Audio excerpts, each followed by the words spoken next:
Ada dua hal yang paling penting tentang sholat ini yang ditekankan dalam Al-Quran. Pertama, kenapa sholat begitu penting ditunaikan? Karena ia akan menjadi pembeda antara Khalik dengan makhluk. Jadi kalau kita ingin bedakan Tuhan dengan hamba, maka di antara titik penting perbedaannya, kata Allah langsung itu terletak pada aspek ibadah, khususnya sholat. Karena itu ketika Nabi Musa alaihi salam berkenan kemudian langsung diperintahkan oleh Allah sehingga disebut dengan kalimullah yang diajak bicara dan diperkenalkan tentang esensi ketuhanan Allah, maka disebutkan perintah langsung oleh Allah untuk menyembahnya dalam bentuk salat. Al-Quran surah ke-20 Thaha ayat ke-14. Kata Allah, innani anallahu la ilaha illa ana fa'budni wa aqimis salata li dzikri. Ya Musa, tidak ada Tuhan kata Allah selain saya. Ya maka jika engkau telah tahu saya Tuhan, bedanya Tuhan dengan makhluk, fa'budni, maka kewajiban engkau sebagai makhluk menyembah saya. Bagaimana caranya ya Allah, kata Musa? Kata Allah, wa aqimis salata, rahmatullah, wa aqimis salata li dzikri. Maka cara menyembahku itu adalah dengan solat. Karena itu semua nabi dan rasul, bahkan sebelum Nabi Muhammad SAW, diperintahkan oleh Allah untuk mengajak umatnya seluruhnya untuk solat. Ya, Nabi Isa alaihissalam solat. Anda buka Quran surah 19 Maryam ayat 31 sampai 33. Nabi Ismail alaihissalam, ya kakeknya Nabi ke-29, solat. Bahkan meminta keluarganya solat. Quran surah ke-19 ayat 55. Wa kana ya'muru ahlahu bis salah. Nabi Zakaria, saudaranya Imran, solat. Quran surah ketiga, ya, ayat ke-38 sampai dengan 39. Ayat 39-nya tegas mengatakan, "Fanadathu malaika wa huwa qa'imun yusalli fil mihrab." Jadi kalau kita urutkan dari Nabi Muhammad sallallahu alaihi wasallam sampai Nabi Adam alaihi salam, semua menunaikan salat kepada Allah Subhanahu wa taala. Ya Muhammad bin Abdullah bin Abdul Muttalib bin Hashim bin Abdul Manaf bin Qusay bin Murrah bin Kilab bin Ka'ab bin Ghalib bin Fihir bin Malik bin Nadar bin Kinana bin Khuzaimah bin Mudrikah bin Ilyas bin Nizar bin Mudar bin Ma'ad bin Adnan bin Addi bin Adri bin Muqawwam bin Nagur bin Tarikh bin Ya'rub bin Yasjub bin Nabit bin Ismail alaihissalam bin Ibrahim alaihissalam bin Azar atau bin Nahur bin Abir bin Kinan bin Arfakhshad bin Sam bin Nuh alaihissalam bin Mihlail Matushala bin Kinan bin Anwas bin Thith bin Adam alaihissalam. Dari Nabi Muhammad SAW sampai Nabi Adam semua salat. Coba ulangi. Nanti dalil singkatnya dari Quran surah keempat ayat 163 paling kiri sebelah atas di mushaf. Inna auhayna ilaika kama auhayna ila Nuhin wan nabiyyin min ba'di. Muhammad, apa yang kami telah wahyukan kepadamu sudah pernah pula kami sampaikan kepada Nuh alaihissalam dan nabi-nabi setelahnya. Kenapa tidak disebutkan Adam sebelumnya? Karena Adam itu nabi bukan rasul. Nabi diberikan risalah untuk pribadi dan kalangan dekatnya, rasul diberikan risalah tugas untuk mengajak umat. Kenapa Nabi Adam bukan rasul? Karena zaman Nabi Adam belum ada umat. Siapa yang mau diajak? Ya? Ini bagian pertama. Jadi kalau kita hari ini masih mendapat kesempatan sholat, alhamdulillah, ini artinya sampai hari ini kita masih benar-benar manusia. Kan kalau ada orang yang kemudian tidak mau beribadah apalagi sholat, terkhusus ketika dia beriman, maka penting dipertanyakan, masihkah ada iman dalam dirinya? Karena itu kata Allah dalam Al-Quran, surah ke-8 ayat yang kedua, aku akan perdengarkan namaku, sehingga ketika disebutkan itu, kita bisa menguji adakah getaran iman dalam jiwa kita. Quran surah 8 Al-Anfal ayat kedua. Innamal mu'minuna alladzina idza dzukirallahu wajilat qulubuhum. Sungguh orang yang masih punya iman itu, kalau diperdengarkan nama Allah kepadanya, akan ada getaran dalam jiwanya. Karena itu setiap hari 5 kali diperdengarkan nama Allah. Untuk menguji di jiwa kita masih ada iman tidak? Bahkan dari bangun tidur, bayangkan waktunya dibagi sempurna persis. Dari mulai subuh baru bangun, menjelang ke siang, mau berakhir siang ke sore, sore pindah ke maghrib, hilang kemudian muncul gelap malam. 5 kali persis dibagi waktu. Diperdengarkan untuk menguji, kira-kira setelah subuh siang masih ada nggak iman? Sore masih ada nggak? Ya Allahu Akbar, Allahu Akbar. Karena itu kalau iman masih ada melekat di jiwa kita, demi Allah saya katakan, begitu kita mendengar suara azan, pasti hati kita akan mengatakan, Allahu Akbar, Allahu Akbar. Wih, sudah azan ya? Pernah begitu? Ya, walaupun mungkin setelah selesai la ilaha illallah baru adzan, belum qomat. Ya, itu normal, gak apa-apa. Yang penting iman masih ada. Nah, ini menunjukkan ada getaran dalam jiwa. Satu itu. Yang kedua, ini yang jarang dimanfaatkan teman-teman. Jadi seringkali sholat dimaknai pada ibadah formal bagian pertama saja. Adapun yang keduanya, ini yang jarang digali. Padahal sekali saja dalam sehari, itu 5 kali Allah menunggu kita. Ternyata sholat itu satu-satunya wasilah ibadah yang disebutkan dalam Al-Quran untuk langsung memohonkan semua kebutuhan yang kita rasakan. Bahkan sebelum kita diminta sholat, itu kalimat pertamanya bukan ibadahnya. Kata Allah, kau punya masalah apa? Sedang butuh apa? Sedang punya problem apa? Buka Quran surah kedua Al-Baqarah ayat ke-45 sampai 46. Paling kanan pertengahan di usad. Wasta'inu bis-sabri was-salah. Perhatikan kalimatnya, indah sekali. Ya Allah menempatkan sholatnya bagian kedua. Kata Allah, wasta'inu, hei hambaku, jika kalian punya persoalan dalam kehidupan, maka, perhatikan kalimatnya baik-baik, wasta'inu, mintakan solusinya kepadaku. Jadi kalau sedang punya masalah, bukan bikin status, gak akan selesai. Sedang eksplorasi minyak, gak keluar-keluar, bikin status. Duh, susah sekali yang ngebornya. Gak akan selesai. Jalan macet, bikin status. Jakarta macet, ya gak akan selesai. Ya, apa yang harus dilakukan? Kata Allah, jika anda beriman kepadaku, yakin denganku, maka wasta'inu, punya persoalan, minta kepada Allah. Caranya bagaimana? Satu, bis-sabri, terima dulu masalah itu, jangan dikeluhkan. Kaidah lain muncul, karena mustahil saya akan titipkan persoalan kalau tidak anda mampu mengatasinya. Kaidah Quran surah kedua ayat 286, kita hafal ayatnya.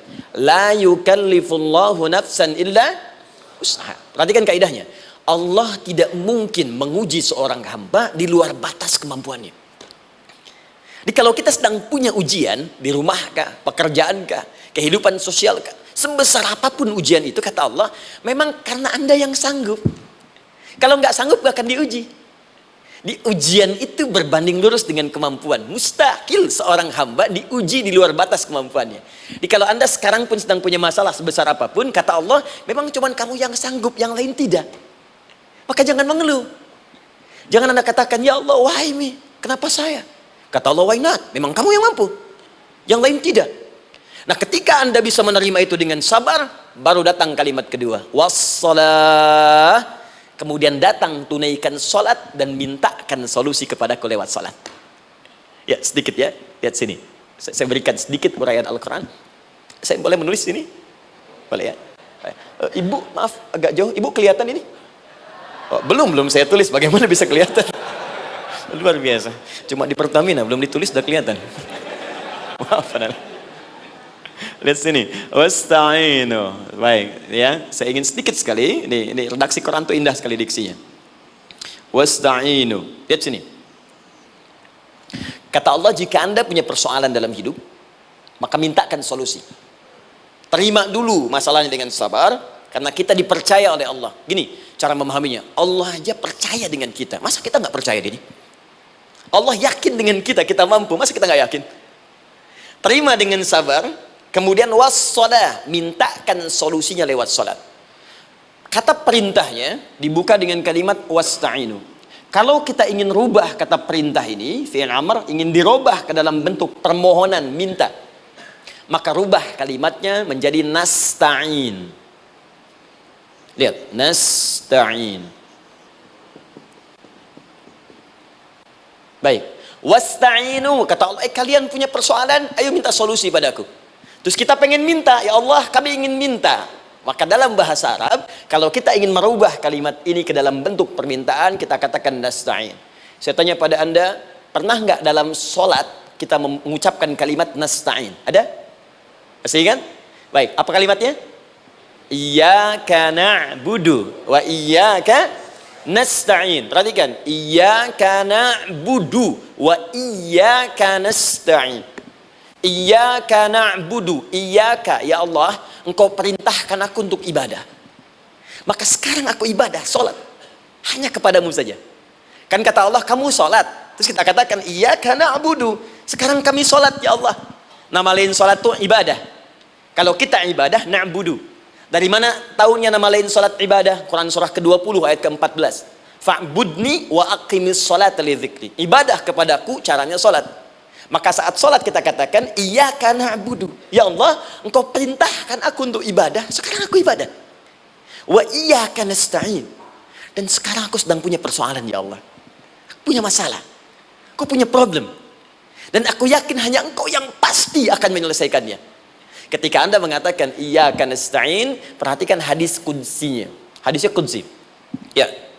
Al-Imam Al-Bukhari meriwayatkan, Imam Muslim meriwayatkan, An-Nasa'i meriwayatkan dari sahabat Abu Hurairah radhiyallahu taala anhu. Ada lagi yang dari sahabatnya Anas bin Malik. Perhatikan kalimatnya. Idza qala al-'abdu iyyaka na'budu wa iyyaka nasta'in, jika hambaku dalam salatnya benar membacanya, benar dari awal salatnya sampai dengan kalimat iyyaka na'budu wa iyyaka nasta'in, ya Allah, sekarang aku ibadah kepadamu dan sekarang aku punya persoalan. Aku mohonkan solusinya darimu. Kata Allah, hadza baini wa baina 'abdi. Ini perjanjian antara aku dengan hambaku. Wali 'abdi. Hadisnya qudsi. Wali 'abdi, kalau hambaku benar salatnya sampai kalimat ini, masa'alah, apapun yang dia minta sekarang aku akan kabulkan. Aku akan kabulkan. Pertanyaan saya, berapa di antara kita yang sholat sampai detik ini ribuan kali ruku dan sujud yang memanfaatkan momentum ini untuk memohon? Siapa di antara kita yang ketika sholat memohon kepada Allah solusi? Jangan-jangan selama ini sholat itu hanya menjadi formalitas saja. Takbir, ruku, sujud, salam, selesai. Takbir, ruku, sujud, salam, selesai. Padahal Allah sudah menunggu hambaku, kamu itu punya masalah apa? Makanya setiap waktu dibagi 5 supaya hidup kita ringan. Subuh ke zuhur punya masalah, zuhur salat. Begitu kita mohon, tuntas masalah itu. Zuhur ke asar punya persoalan, asar salat. Dijawab oleh Allah, tuntas persoalan itu. Karena itu semua nabi dan rasul, bahkan orang soleh, ketika punya persoalan dalam hidupnya, even itu hanya menulis karya ilmiah, maka mereka akan memulai dengan sholat dan minta kepada Allah Subhanahu wa taala. Teman-teman kenal Nabi Zakaria? Bagus. Baik, di sana belum tulis, sudah kelihatan. Sini kenal Nabi Zakaria, alhamdulillah. Tapi nggak apa-apa. Saya ke Sukabumi, Pak, ada yang kenal Fir'aun. Kenal Fir'aun, kenal, bagus. Sukabumi hubun dunia, suka itu hubun, bumi itu dunia. Baik. Teman-teman, Nabi Zakaria itu diuji oleh Allah. Maaf, belum punya keturunan. Dan semua nabi punya ujian. Jadi jangankan kita, nabi aja yang jelas surganya punya ujian. Ya, Anda pernah sakit, Nabi Ayub sakitnya lebih parah dari kita. Ya, Anda di keluarga belum ada keturunan, Nabi Zakaria pernah lebih daripada kita. Sampai rambutnya memutih, fisiknya sudah letih, dan menurut medis, maaf sekali, istrinya divonis tidak mungkin punya keturunan, monofus dan mandul, mustahil. Secara klinis gak mungkin, secara medis tidak mungkin. Maka Allah tunjukkan satu isyarat yang sangat luar biasa. Jika Anda mendapati situasi makhluk mengatakan ini mustahil dan sudah angkat tangan, ini tanda pertama dari Allah, langsung tinggalkan pendapat manusia, langsung memohon kepada Allah. Maka turunlah beritanya di Quran surah ketiga Ali Imran ayat 38 sampai 39. Paling kanan sebelah atas di mushaf. Sekarang perhatikan kalimatnya, saya mau sambungkan dengan Al-Fatihah tadi. Hunalika da'a Zakaria rabbah. Di mihrabnya Nabi Zakaria salat bermohon kepada Allah. Qala rabbi habli min ladunka dzurriyyatan thayyibah. Kemudian ia berdoa, Rabbi habli, ya Allah yang maha memberi tanpa batas. Ini adab pertama, kalau teman-teman mau berdoa, sebut nama Allah sesuai dengan hajat kebutuhan kita. Itu yang disebut dengan Al-Asma'ul Husna. Di Asma'ul Husna itu bukan nama-nama indah yang sekedar dihafal, bukan. Tapi nama yang diberikan oleh Allah sesuai dengan kebutuhan hidup kita. Dalilnya Quran surah ke-17 ayat 110. Ya, paling kanan sebelah atas di mushaf, ke pertengahan. Ya, kata Allah, Qulid Allah. Jika Anda punya persoalan, sebut nama Allah. Allah Awir Rahman atau Ar-Rahman. Ayyamma tad'u, tapi kalau Anda ingin spesifik meminta, falahul asmaul husna. Pilih nama Allah, ia punya nama-nama yang indah sesuai kebutuhan kita. Jadi kalau teman-teman misalnya minta kelancaran rezeki, sebut ya Allah ya Razzaq. Anak mau ujian, ya Allah ya Al-Alim. Di proyek misalnya ada hambatan, ada gangguan, ya Allah ya Al-Jabbar ya Al-Malik. Ingin mudah mengatasi ujian, ya Allah ya sabar, minta. Ya, jangan semuanya disebutkan, nanti jadi beban. Ya Allahumma ya Rahman ya Malik ya Kudus ya sabar, gitu kan. Yang tadinya nggak punya masalah jadi punya masalah, gitu kan. Pilih salah satu.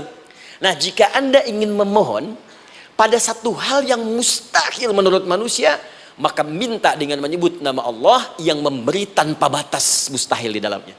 Nama Allah tersebut namanya Wahhab. Wahhab. Ya Allah, ya Wahhab. Al-Wahhab. Kalau kita rubah dalam bentuk permintaan, maka singkat kalimatnya dengan hab. Hab. Untuk sendiri habli, untuk banyakkan hablana.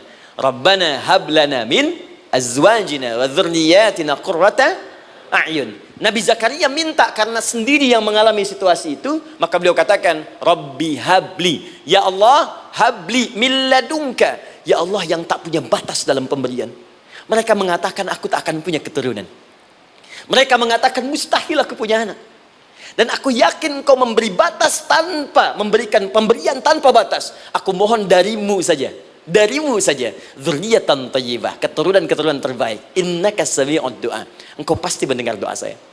Kalau pada yang maha memohon saja, maha mendengar saja tidak mengabulkan, lantas kepada siapa lagi aku mesti minta? Tapi poinnya bukan itu. Poinnya adalah ini disampaikan oleh Nabi Zakaria dalam keadaan sedang sholat. Masih berdiri dalam sholatnya. Dalam bahasa Arab berdiri disebut dengan qaimun, qaim, berdiri. Sedang sholat disebut dengan yusolli.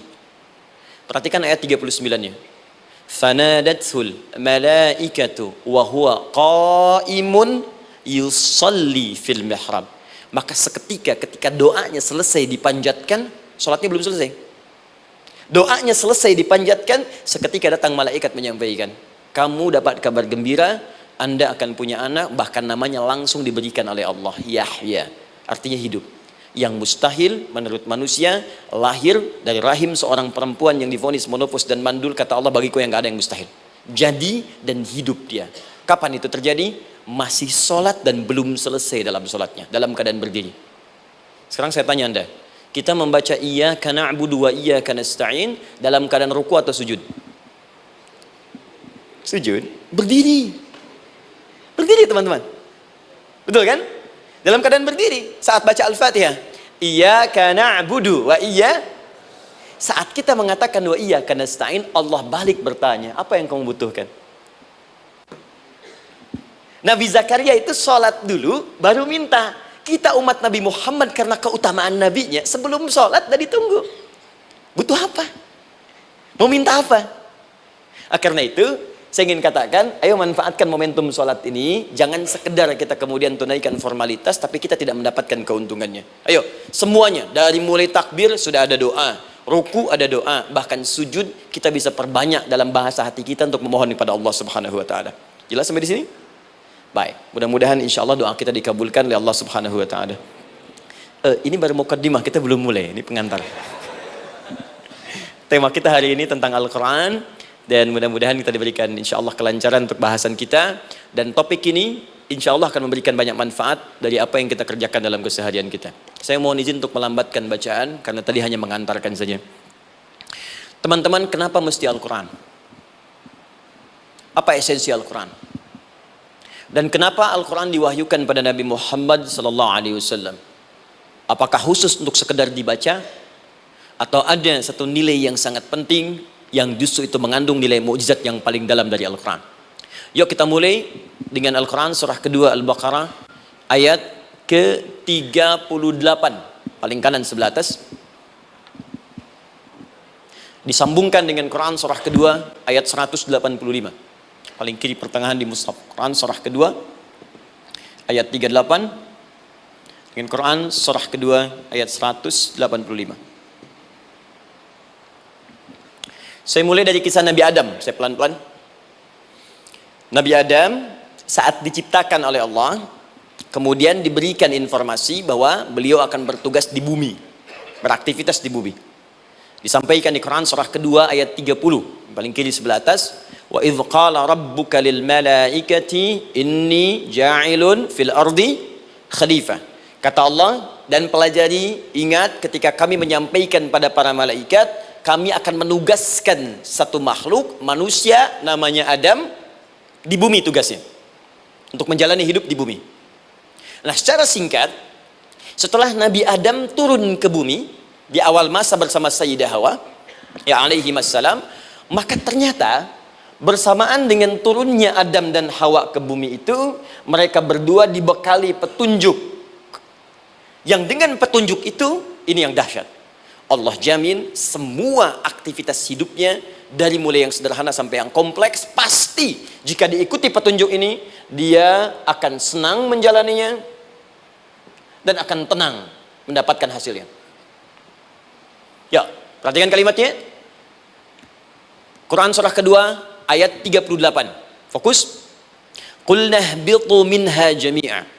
Kata Allah, sekarang tiba saatnya. Adam, Hawa, turun kalian ke bumi. Kalau setan kita tinggalkan aja ya. Ini kita bahas Adam dulu. Turun kalian semua ke bumi. Fa imma ya'tiyannakum minni huda. Maka nanti sejak kalian tiba di bumi itu, aku akan turunkan satu petunjuk disebut dengan hudan namanya. Hudan. Fokus. Faman tabi'a hudaya, maka jika Anda dan keturunanmu mengikuti semua detil di petunjuk ini, fala khaufun 'alaihim wala hum yahzanun, maka aku pastikan engkau dan seluruh keturunanmu akan menjalani hidup di muka bumi dengan tenang dan senang. Fala khauf, khauf itu gelisah, takut. Lawan dari takut apa? Tenang. Lawan dari gelisah, tenang. Kata Allah, jika Anda mengikuti tuntunan hidup yang ini, maka saya jamin semua hidupmu tenang. Walahum yahzanun, dan saya pastikan selama hidup di muka bumi itu, kalian tidak akan pernah bersedih. Senang. Lawan sedih, itu senang. Jadi ternyata kita itu diminta tugas di bumi itu bukan untuk dipersulit.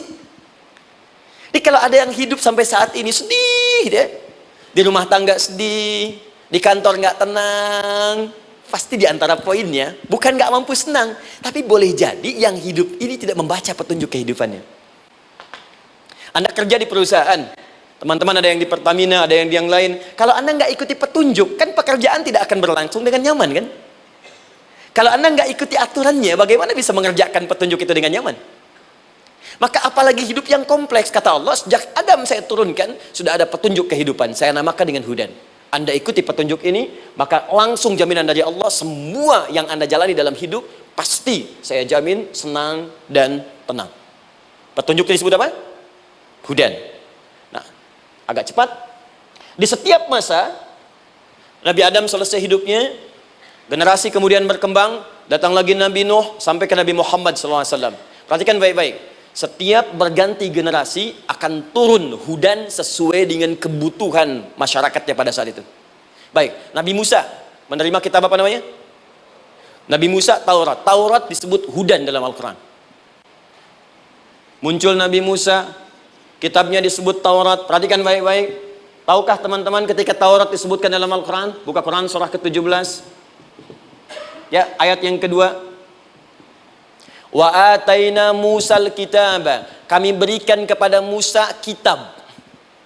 Lihat, wa ja'alnahu hudan li bani Israil, dan kitab yang kami berikan itu yang disebut Taurat, Ali Imran ayat yang ketiga, wa anzalat Taurata wal Injil, kami berikan Taurat kepada Musa. Nah, saat Allah turunkan Taurat itu hudan li bani Israil, isi Taurat ini adalah petunjuk kehidupan khusus untuk Bani Israel saja, umatnya Musa. Jadi kalau umat Nabi Musa mengikuti petunjuk hudan Taurat ini, kata Allah, saya jamin semua hidupnya tenang dengan senang. Nabi Isa turun Injil, Injil disebut hudan dalam Al-Quran. Dan yang terakhir, saya cepat karena waktu kita terbatas, ketika Allah menurunkan Nabi Muhammad SAW dan dipilih sebagai Rasul, maka saat yang bersamaan beliau pun diberikan petunjuk untuk umatnya. Dan dahsyatnya petunjuk itu pun disebut dengan hudan. Buka Quran surah kedua ayat 185. Syahrul Ramadan alladzi unzila fihi al-Quran. Di bulan Ramadan itu, kata Allah, saya turunkan Al-Quran. Kenapa saya turunkan Al-Quran? Hudal linnas. Saya jadikan Quran ini sebagai petunjuk, pedoman hidup, linnas, bukan terbatas untuk satu komunitas, tapi untuk seluruh manusia sampai kehidupan berakhir. An-Nas disebutkan 241 kali dalam Al-Quran, menunjuk pada semua manusia tanpa kecuali. Ini bedanya Al-Quran dengan kitab sebelumnya. Taurat hanya untuk kalangan tertentu saja. Jadi selesai nabinya, selesai kitabnya. Injil hanya kalangan tertentu saja. Nabinya selesai, selesai kemudian misinya. Tapi Al-Quran tidak. Ini kalimat pertama langsung dari Allah, walaupun nabinya wafat, tapi karena Al-Qurannya didesain oleh Allah untuk seluruh manusia sampai kehidupan berakhir, maka pasti Al-Quran itu di setiap masa akan mampu dijadikan pedoman dalam kehidupan. Jadi prinsip pertama, ketika Allah menurunkan Al-Quran, sebenarnya tujuan utamanya bukan sekedar dibaca, bukan. Tapi di dalamnya itu ada petunjuk hidup, Pak, Bu. Dan yang buat, yang menciptakan kita.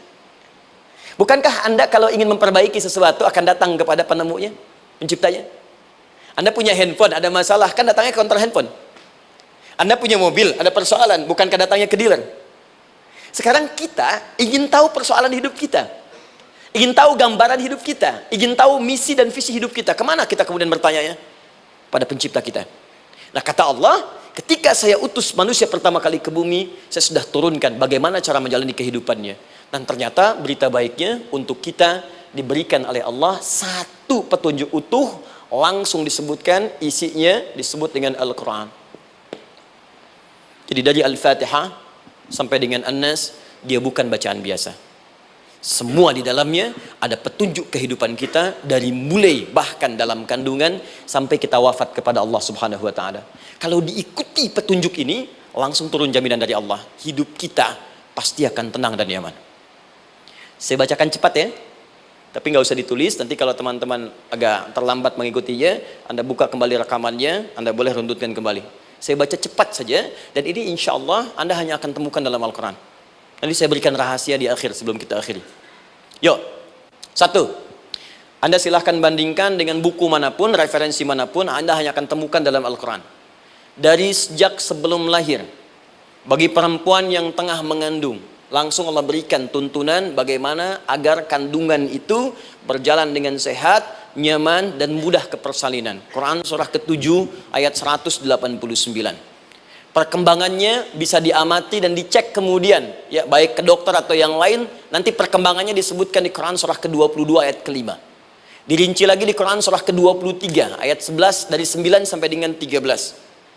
Kemudian mulai terlahir, dari lahiran diberi petunjuk oleh Allah. Nih, berikan ASI, maksimal 2 tahun. Kalau ingin berhenti sebelum 2 tahun, boleh. Begini caranya. Quran surah kedua ayat 233. Dari sampai usia 2 tahun, menjelang balik, kata Allah berikan 4 pendidikan dini. Ini turunannya, disebutkan 1, 2, 3, 4. Jika Anda ajarkan ini, maka anak ini akan tumbuh. 1, dekat dengan Allah. 2, dijamin taat pada orang tuanya. 3, dia akan baik dengan lingkungannya. Dan 4, dia akan bertahan dalam kebaikan sampai dia dewasa. Quran surah ke-31 ayat 13 sampai dengan 19. Usia 7 tahun, ya, mulai dia balik misalnya, dia akan mulai belajar. Bagaimana cara belajar yang baik supaya cepat paham, gampang mengerti. Turun Quran surah ke-9 ayat 122. Amalannya di Quran surah 96 ayat yang pertama. Kemudian rinciannya diturunkan di Quran surah kedua ayat 282 di ujung ayatnya. Lalu bagaimana mencari sekolah yang bagus, majlis yang baik, guru-guru yang baik, diturunkan Quran surah ke-58 ayat ke-11. Dicontohkan tentang Maryam dan Nabi Isa alaihissalam di Quran surah ketiga ayat 35 sampai dengan 37.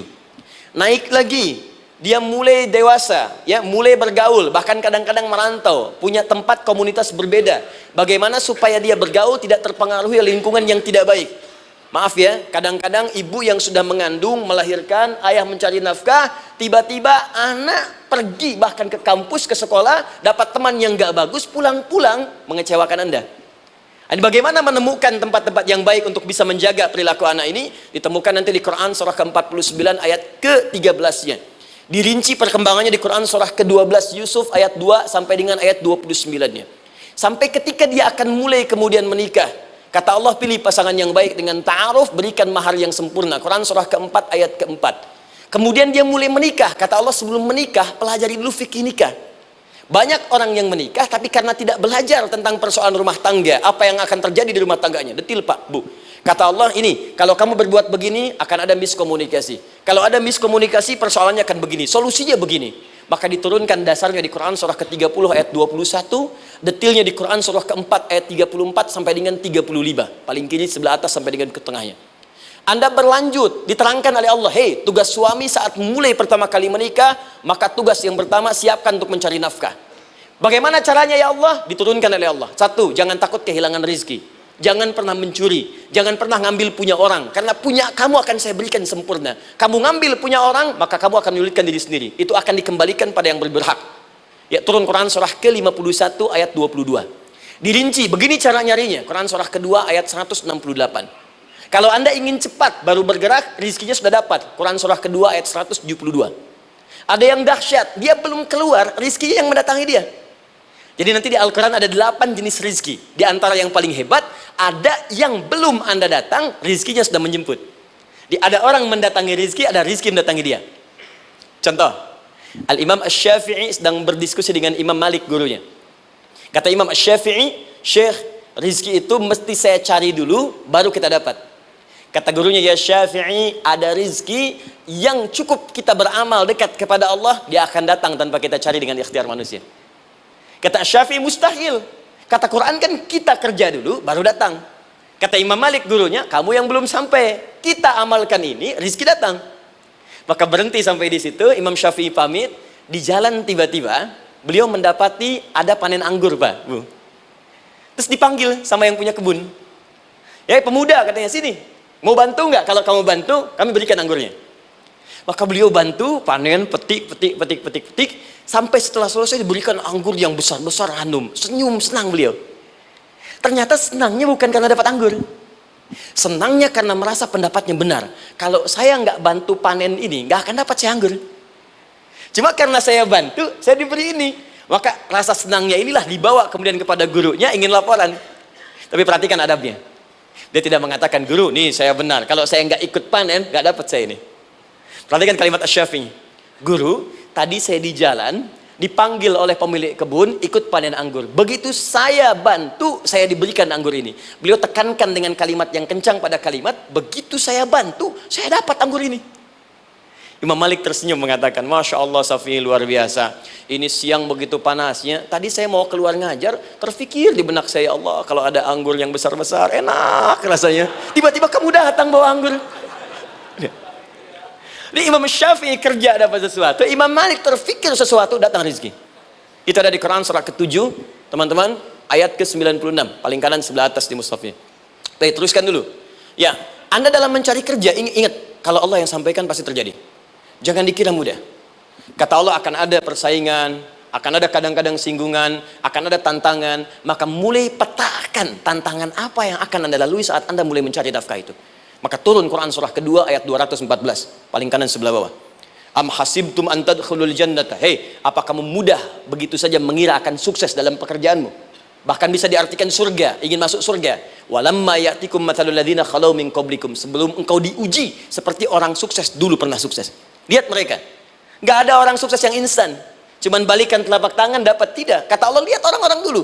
Lihat orang-orang hebat dulu, bagaimana mereka bisa kaya, bisa sukses, bisa punya posisi. Masat umul ba'sa, petakan olehmu tantangan apa yang akan dihadapi saat engkau bekerja itu. Satu, kata Allah, ba'sun, ada yang ringan. Ya, ba's. Ba'sa, jama' dari kata ba'sun. Dua, dara'. Ini sudah menengah, jama' dari kata durun.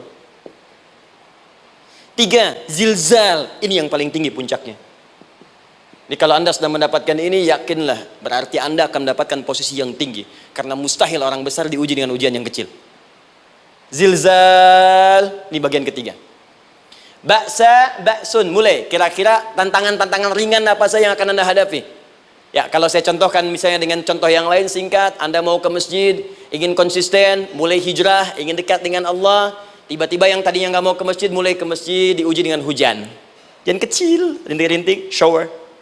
Begitu hujan, orang Arab mengatakan kalau hujannya bisa lewat tanpa payung pun, orang Arab mengatakan la ba'sa. La ba'sa ini ringan. Orang kita sambungin, labas. Dari bahasa Arab. lewat. Nah, jadi kalau Anda mau berangkat nih, siap bekerja, siap hadapi tantangan, baru mau lewat hujan kecil, berarti itu tantangan kecil kita lewati. Macet, petakan, cari jalan yang kemudian sempurna, jalan yang kosong, buka Google-nya, buka Waze-nya, buka map-nya, cari. Jadi kalau pada yang kecil aja belum kita lewati, bagaimana mendapatkan yang besar? Anda mau ke masjid, dikasih hujan kecil, mau berangkat gak jadi. Papa, kenapa gak jadi? Hujan mah, kan ada payung, takut riak.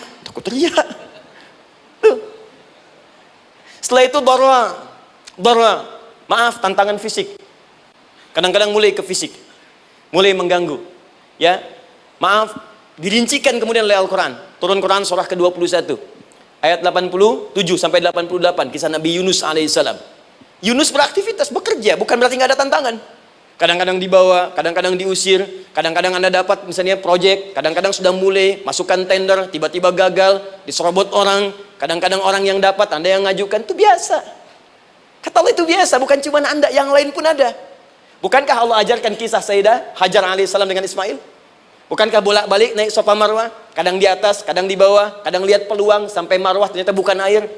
Terkadang Anda yang bekerja, tim yang lain yang mendapatkan karena kerja keras Anda, bisa jadi terjadi. Bukankah yang kerja keras Hajar yang dapat Ismail? Mungkin Anda yang konsep, yang dapat minyaknya orang lain. Mungkin Anda yang kerja, kan yang suksesnya teman Anda, gak ada masalah. Dan itu kemudian akan bermanfaat bagi Anda. Tidak mungkin setiap keringat yang keluar dari diri kita mustahil, kecuali akan melahirkan manfaat yang kembali pada diri kita. Tantangan. Tapi yang paling dahsyat, ini yang gak ditemukan di sebagian referensi yang kita baca. Ketika Allah menjelaskan semua tahapan-tahapan tantangan ini sampai ke puncaknya zilzal. Zilzal itu kalau bahasa sekarang gempa. Ada ujian yang menggoncang hati kita. Ketika Anda kerjakan, ya Allah, tantangannya dahsyat. Kenapa mesti saya, ya Allah? Kok nggak selesai-selesai, ya Allah? Itu wajar, teman-teman, itu biasa. Kata Allah, orang dulu saja mengatakan, mata nasrullah, kapan ini selesai? Berbahagialah kalau teman-teman sudah mendapatkan tantangan puncak yang paling tinggi ini. Ini artinya Allah sedang mempersiapkan Anda menjadi orang besar di kemudian hari. Dan cara mengatasinya diturunkan Quran surah ketiga ayat 142, paling kiri sebelah atas. Perhatikan dahsyatnya. Yang pertama diterangkan tantangannya, yang kedua dijelaskan cara mengatasinya. Saya mau berhenti sampai di titik ini, nanti saya terangkan cara berinteraksi dengan Al-Quran. Ya, perhatikan baik-baik. Kata Allah, jika kelak engkau sudah bisa memetakan tantangan ini, maka siapkan solusi untuk mengatasinya.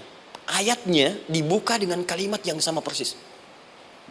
Saya pernah sampaikan teori ini di dua perusahaan besar di Indonesia. Yang pertama ada satu perusahaan, karena ini direkam saya nggak sebutkan perusahaannya, perusahaan otomotif besar sedang turun gratis, kemudian juga ada inflasi yang tinggi. Terus saya terangkan teori Quran, dia praktekkan berhasil, Pak. Padahal saat itu saya presentasi di depan non muslim, sales-salesnya se-Indonesia dikumpulkan, saya bedah tentang ini dan mereka berhasil sampai sekarang naik lagi. Yang kedua sama, ini direkturnya juga non muslim, tapi nggak apa-apa, kita diskusi dan mau mendengar teori ini dan praktekkan, naik. Ya, dulu di satu perusahaan minyak juga sedang turun, karyawan semua dikumpulkan, lalu kita bahas tentang ini, kita terangkan. Yang ini yang paling menarik dari Al-Quran. Kalimatnya sama persis. Quran surah ketiga ayat 142.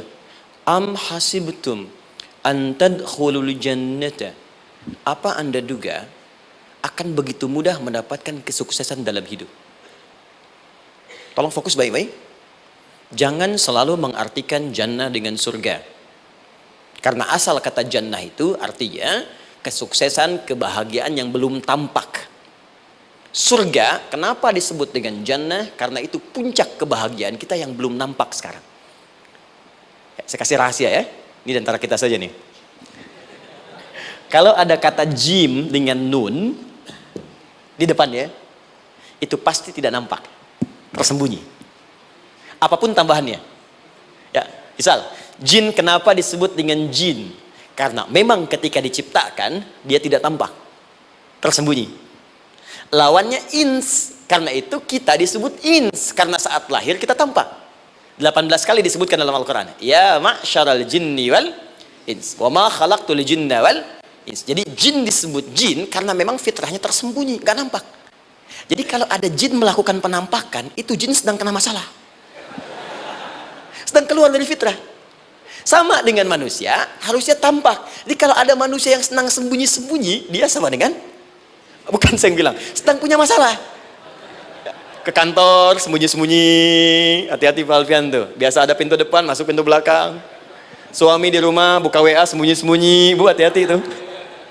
Pulang lewat pintu belakang. Berarti sedang punya persoalan dalam hidup. Setiap ada jim dengan nun, pasti tersembunyi. Ibu punya janin, rahim. Dalam rahim ada janin. Kenapa disebut dengan janin? Jim, nun, ya, nun. Karena sosok itu belum nampak dalam pandangan kita. Nanti kalau sudah lahir, baru tampak. Jannah, kenapa disebut jannah? Karena belum tampak dalam pandangan kita. Nanti kelihatan. Karena itu dalam Al-Quran, kata jannah itu tidak dikhususkan dengan surga. Tidak dikhususkan dengan surga. Kadang-kadang menunjuk aspek kesuksesan yang belum tampak. Anda mau ngubur minyak, minyaknya belum tampak. Belum kelihatan. Anda mau kerja, ya hasilnya kan belum tampak. Baru ikhtiar sekarang. Karena itu orang Arab disebut kaya kalau mereka mendapatkan kebun yang tak tampak sebelumnya. Kebun anggur, bukan kurma, kalau kurma banyak. Kebun anggur, ada apel, ada jeruk, sampingnya ada sungai-sungai, disebut dengan jannah. Ya, kalau punya unta, nggak kaya di Arab, biasa. Karena yang kelihatan padang pasir, unta, hitam, merah, biasa. Tapi kalau sudah punya kebun anggur, yang sulit di padang pasir ada kebun, itu baru disebut kaya. Karena itu orang Arab kadang mengartikan jannah dengan aspek kesuksesan yang belum tampak. Diartikan dengan kebun anggur, kebun apel, dan macam-macamnya. Perhatikan, am hasibtum an tadkhulul jannah. Apa Anda duga ingin sukses itu begitu mudah? Sukses jadi tidak. Walamma ya'lamillahu alladhina jahadu minkum wa ya'lamas sabirin. Perhatikan baik-baik. Sebelum Allah memastikan pada diri Anda terdapat dua hal yang paling utama untuk mengatasi tantangan tadi. Satu, jahadu. Kesungguhan. Serius. Jadi kalau mau sukses, mesti serius. Kerja serius. Cintai pekerjaan Anda. Ya, belajar anak-anak serius. Pastikan belajar dengan serius. Jangan cuma anak-anak duduk paling belakang, nggak pernah nanya, kadang ngantuk, pulang. Ujian, besoknya mau ujian, baru belajar. Ya, sistem SKS, sistem kebut. Ya, kadang-kadang sejam, Bu, Pak. Saya pernah ada orang di luar ngadu waktu di Libya, Ustadz, gimana ini orang Indonesia? Kenapa? Saya belajar 3 bulan. Besok mau ujian. Teman antum orang Indonesia pinjam catatan saya baru semalam. Dia dapat 8, saya 7,5. Saya bilang, Anda belum tahu sistem SKS itu. Baik, ya. Tapi itu bukan solusi. Begitu ujian selesai, ilmu lupa. Itu poinnya. Jadi kalau hanya sekedar ilmu dipakai untuk ujian, pada prakteknya nggak akan terpakai. Ini banyak anak sekolah sekarang hanya belajar untuk ujian saja. Padahal kalau dipraktekkan, kadang kaitan dengan agama tinggi, Bu, Pak. Fisika itu dengan agama itu tinggi. Gaya F1 sama dengan F2, gaya gerak sama dengan gaya dorong. Gaya sedikit, maka keluarnya sedikit. Pukul kencang, bunyinya kencang. Imannya kalau kuat, amalan jadi banyak. Iman sedikit, amal pun sedikit. F berbanding lurus dengan P, hukum Pascal. Gaya berbanding lurus dengan tekanan. Masuk bab akhlak. Makin banyak gaya, makin banyak tertekan. Nah itulah. Gaji 5 juta, gaya 10 juta, kan? Ini serius. Serius. Di divisi apapun Anda, saya 3 sepekan lalu lah takziah ke tempatnya yang Habibie, terus diminta tausiah di sana. Dan saya perhatikan beliau termasuk yang paling serius ketika diberikan tugas apapun. Gak pernah diberikan amanah kecuali mencintai pekerjaan itu. Yang Habibie demikian. Ciri orang sukses itu serius. Tapi keseriusan itu, kata Allah petakan jadi 3 bagian lagi. Karena jahadu itu punya 3 turunan kata. Satu, keseriusan merencanakan, disebut ijtihad namanya. Punya rencana. Mappingnya apa? Stepnya apa? Oke, Anda ingin kerjakan sebuah proyek, baik, proyeknya berlangsung berapa lama? Target kita apa? Jangka panjangnya, menengahnya, jangka pendeknya. Kemudian apa tantangan yang akan dihadapi di setiap tahapan-tahapannya? Selesaikan.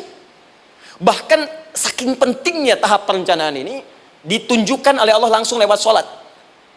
Teman-teman masih ingat sholat pertama yang kita kerjakan setiap hari, sholat apa namanya? Subuh. Apa artinya subuh? Tuh, ini masalahnya. Ini kata Al-Quran sendiri ya, kata Al-Quran sendiri. Nanti akan ditemukan orang yang ibadah tidak paham apa yang dikerjakan dan dilakukan dalam ibadahnya. Contoh sholat. Kata Allah akan ada orang sholat yang saat sholat tidak mengerti apa yang ia baca dan dia lakukan dalam sholatnya. Jujur tanyakan pada diri kita. Sampai detik ini, dari sekian ribuan kali ruku dan sujud, berapa persen bacaan sholat yang kita pahami? Jangan-jangan kita ruku tapi nggak ngerti yang dibaca. Sujud tak paham yang diungkapkan. Bagaimana bisa khusyuk? Mustahil.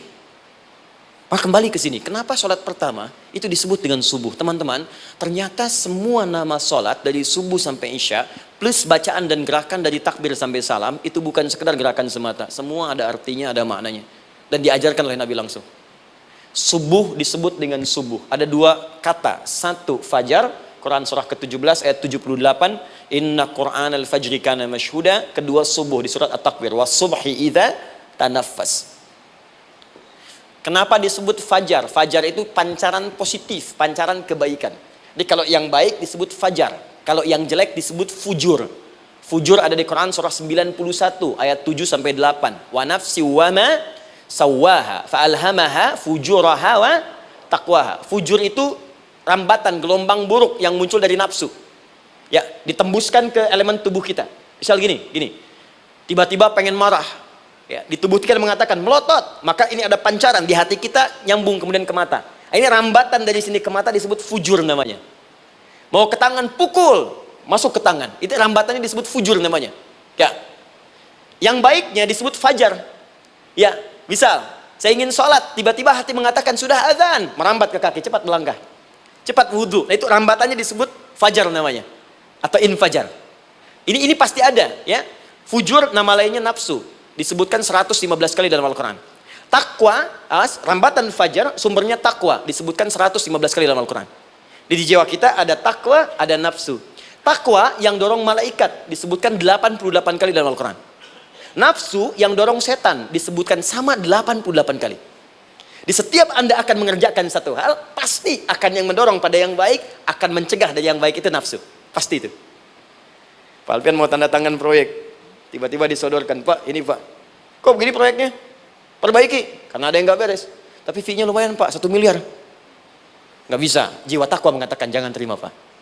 Bapak mengatakan maaf, ini jari tahiyat, gak akan pernah dipakai maksiat, perbaiki, datang lagi. Ini Pak, kok sama? Fee-nya diperbaiki Pak, 100 miliar. Nafsunya mulai berkata, terima. Takwanya bilang, jangan. Akhirnya beliau katakan, tangan tahiyat gak akan pernah dipakai maksiat. Tapi tunggu, saya istiqoroh dulu.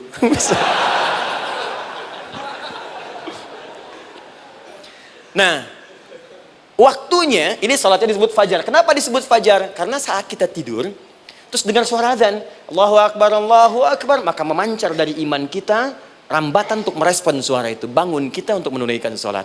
Waktunya disebut subuh. Kenapa disebut subuh? Dari kata asbah. Asbah itu artinya yang siap dengan rencana. Ya, orang Islam tuh nggak ada yang bangun dari tidurnya kecuali punya rencana jelas yang akan dieksekusi di hari itu. Makanya sebelum kita bekerja mengeksekusi itu, kita datang menghadap Allah supaya Allah berikan kemudahan di setiap aktivitas kita. Coba lihat manajemen Nabi. Bukankah sebelum tidur beliau istighfar dulu? Dirinci pekerjaannya, dicatat yang akan dikerjakan besok, istighfar 70 kali, 100 kali, sehingga dengan istighfar saat tidurnya tenang. Coba kita biasakan. Ada yang baca Quran, ada yang istighfar. Kalau nggak percaya silahkan cek. Begitu Anda lakukan, tidurnya enak. Besoknya rencana itu sudah siap. Makanya ketika bangun, siap jam 7 mau kemana, jam 8 ada di mana, jam 12 kerjakan apa. Sebelum mengerjakan itu, datang kepada Allah, sujud, ya Allah, saya punya rencana ini tolong mudahkan. Begitu caranya. Itu yang disebut dengan subuh. Nah, sekarang kembalikan peta hidup kita mau seperti apa ke depan. Ijtihad.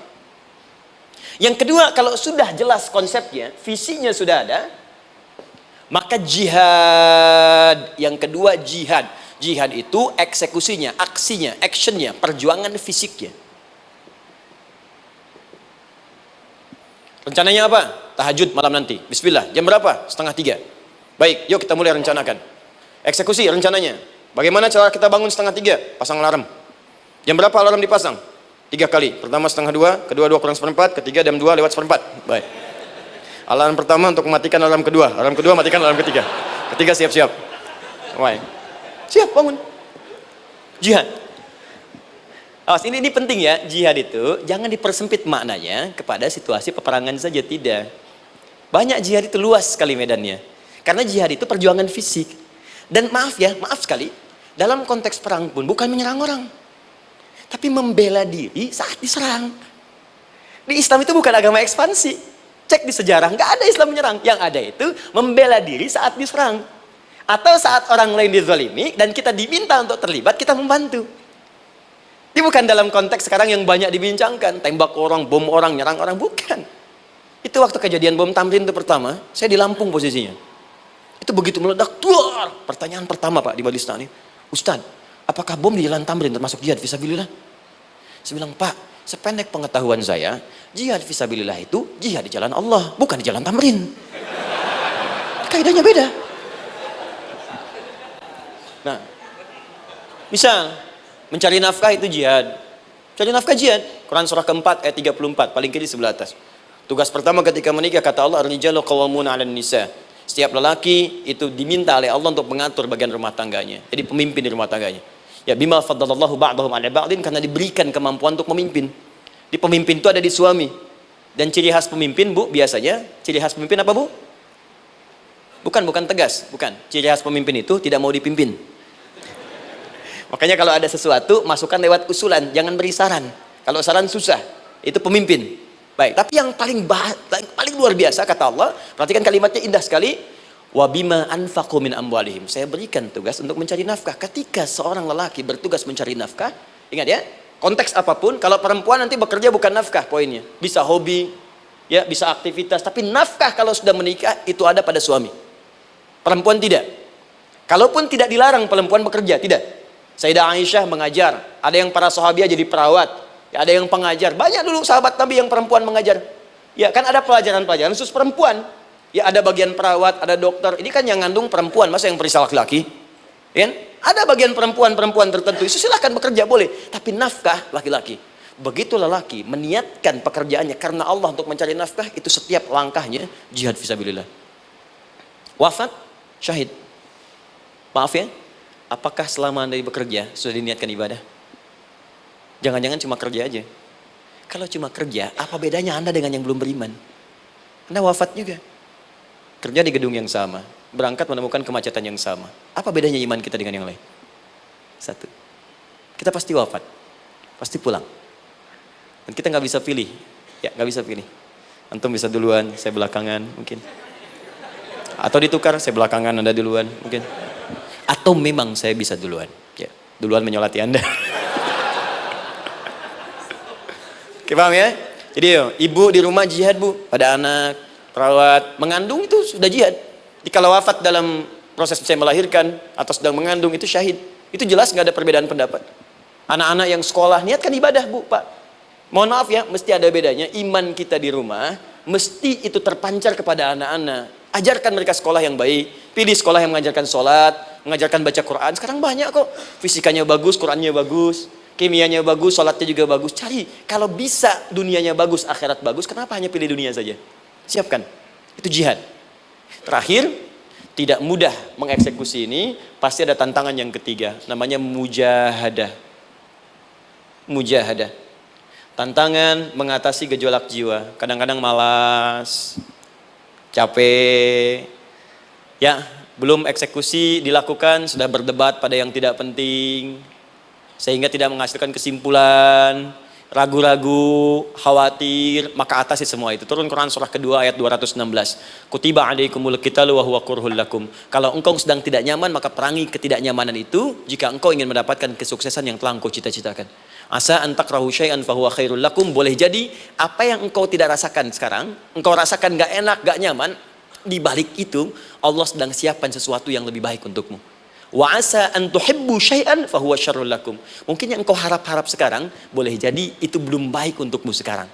Allahu ya'lamu wa antum la ta'lamun. Karena Allah lebih tahu masa depan, engkau pikiranmu pendek sampai di sini saja. Maka teman-teman sekalian, kembalikan lagi, tidak pernah Anda akan temukan dalam Al-Quran kecuali bimbingan hidup yang semuanya nyata. Silahkan cek. Itu baru pekerjaan. Belum ibu di rumah, ibu capek merawat anak, kadang mengeluh, kadang nangis. Turun Quran surah ke-17 ayat 23. Kadang-kadang ada beda pendapat dengan suami, Quran surah ke-4 ayat 34 sampai 35. Masalah kondangan saja, Pak, bisa beda pendapat. Ya. Ya, Pak, kan ada family gathering malam. Mama pakai baju apa ya? Hijau apa yang biru? Masya Allah, kata Anda biru bagus, mah. Kata Mama kayaknya hijau deh, Pak. Tuh. Nanya tapi udah punya jawaban.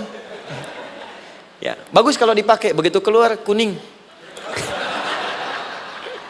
Naik lagi, Anda udah 40 tahun, anak masih ada, turun Quran surah ke-46 ayat 15. Kemudian naik lagi sampai Anda sepuh, sampai kembali ke keadaan tidak normal seperti anak-anak lagi, Quran surah ke-22 ayat ke-5. Sampai ada amalan, kalau Anda jangan kira Anda akan hidup selamanya, Anda pasti wafat. Quran surah ke-3 ayat 185. Bahkan diajarkan kalau wafatnya ingin enak, begini caranya. Pelajari Pak, jangan cuma dunia, kita akan meninggal. Ini ada di Quran, kalau pengen meninggalnya enak, begini caranya. Ya kalau nggak percaya silahkan amalkan, nanti kita akan lihat di akhir. Ya, betul akan kelihatan. Quran surah ke-89 ayat 27 sampai 30.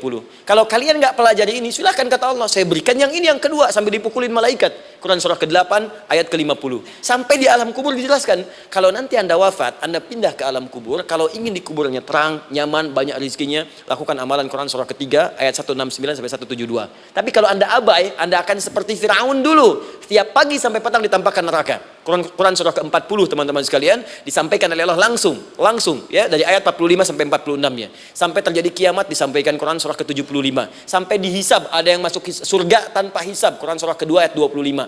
Ada yang masuk neraka tanpa hisab. Ada. Kan yang kita tahu surga aja, masuk neraka tanpa hisab ada. Quran surah 18 ayat 99 sampai dengan 100. Sampai disebutkan surga yang paling indah nomor 1 bersama Nabi dan orang-orang soleh. Jadi kalau Anda masuk sini, tetangga Anda semua Nabi. Ya, depannya Nabi Ibrahim, belakangnya Nabi Musa misalnya, samping kirinya Nabi Yusuf, ya, samping kanan Nabi Muhammad SAW. Itu cuma 3 golongan, orang soleh, para syuhada, orang-orang jujur dalam kehidupan dunianya. Jadi kalau Anda jadi pekerja yang jujur, taat kepada Allah, Anda berpotensi masuk surga bersama semua Nabi dan Rasul yang pernah diutus. Ya. Baik, itu ada di Quran surah keempat ayat ke-69. Ada yang kedua di taman surga, Quran surah ke-51 ayat 15 sampai dengan 18. Ada yang surga seluas langit dan bumi, Quran surah ketiga ayat 133 sampai 134. Ada yang neraka yang biasa, ya, sebiasa-biasa nerakanya kebakar juga. Quran surah 4 ayat 56. Tingkat paling tinggi neraka jahanam untuk 2 golongan, munafik, ingat, munafik dan kafir. Jadi kalau Anda pun muslim, jauhi perbuatan munafik. Karena munafik akan mengantarkan langsung ke dalam neraka jahanam. Quran surah keempat ayat 140. Mana yang tidak ada? Mana yang nggak ada di Quran? Semua ada. Bisnis ada, ya, birokrasi ada, diplomasi ada, mengajar ada, ilmu ada. Karena itu saya mau tutup, jika kita ingin benar mengeluarkan petunjuk ini, seperti orang dulu pernah melakukannya, maka kata Allah melalui lisan Rasulullah turun Quran surah ke-29 ayat ke-45. Satu ini aja kita kerjakan, insya Allah ini akan beda kita rasakan. Utslu ma uhya ilaika minal kitab. Jika kalian kemudian hidup di muka bumi, maka keluarkanlah bimbingan dari Al-Quran sesuai dengan kebutuhan kita secara tematik. Utslu itu dari kata tilawah. Tilawah itu baca, pahami, amalkan. Karena itu setiap kita baca Al-Quran, di sampingnya pasti ada yang menerjemahkan supaya kita paham. Betul kan? Ketika ada yang baca Al-Quran, di sampingnya ada siapa? Ya, sari tilawah kan? Baik, sari tilawah itu bahasa Indonesia. Ya, sari, sebetulnya tilawah saja. Tapi mungkin saat yang menerjemahkan dulu pertama di Indonesia namanya Bu Sari. Karena itu disebut sari tilawah. Ya, kalau Adi mungkin ada di tilawah gitu kan. Nah, jadi teman-teman caranya begini, Anda keluarkan sesuai kebutuhan. Enggak semua ayat Quran mesti kita kaji. Kalau mau dari awal dari akhir, bagus. Kalau baca silahkan. Hatamkan, Nabi juga hatamkan. Tapi kalau Anda ingin ambil sesuai passion kita. Anda pebisnis, kenapa enggak mengeluarkan ayat bisnis di Quran? Teman-teman yang diperminyakan, keluarkan ayat-ayatnya ada. Quran surah At-Tur, surah 52 itu. Keluarkan. Ya, wal bahrul masjur. Dan jika Anda akan melakukan eksplorasi di laut, carilah laut yang punya. Nih, kualifikasi begini. Yang di bawahnya ada endapan tanah yang melahirkan api, kata Allah tuh. Itu potensial ada minyaknya. Kalau yang kerja di batu bara, turun Quran surah Fatir, surah 35 ayat 27 sampai 29. Ini jenisnya. Ada yang kelihatan dari jauh, ada yang harus digali, ada yang kelihatan dari jauhnya kelihatan hijau, ada kelihatan menghitam. Disebutkan langsung. Ada. Kenapa nggak Anda turunkan dalam bentuk-bentuk tematik yang itu bagian kita? Ada yang pokok, ada yang spesifik. Yang pokok tentang sholat, karena semua orang sholat. Tentang ayah. Anda jadi ayah berapa tahun? Kenapa nggak dikeluarkan di Quran ayat-ayat tentang ayah? Kenapa nggak dikeluarkan di Quran ayat-ayat tentang ibu? Jangan jauh-jauh dulu bicaranya. Tentang belajar. Nah, nanti eksekusinya kalau mau cepat buka kitabnya Al-Imam Al-Bukhari.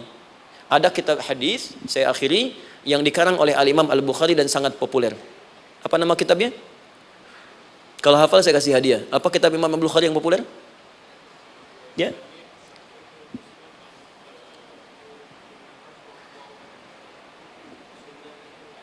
Taib, Anda saya kasih hadiah umrah. Taib. Insyaallah.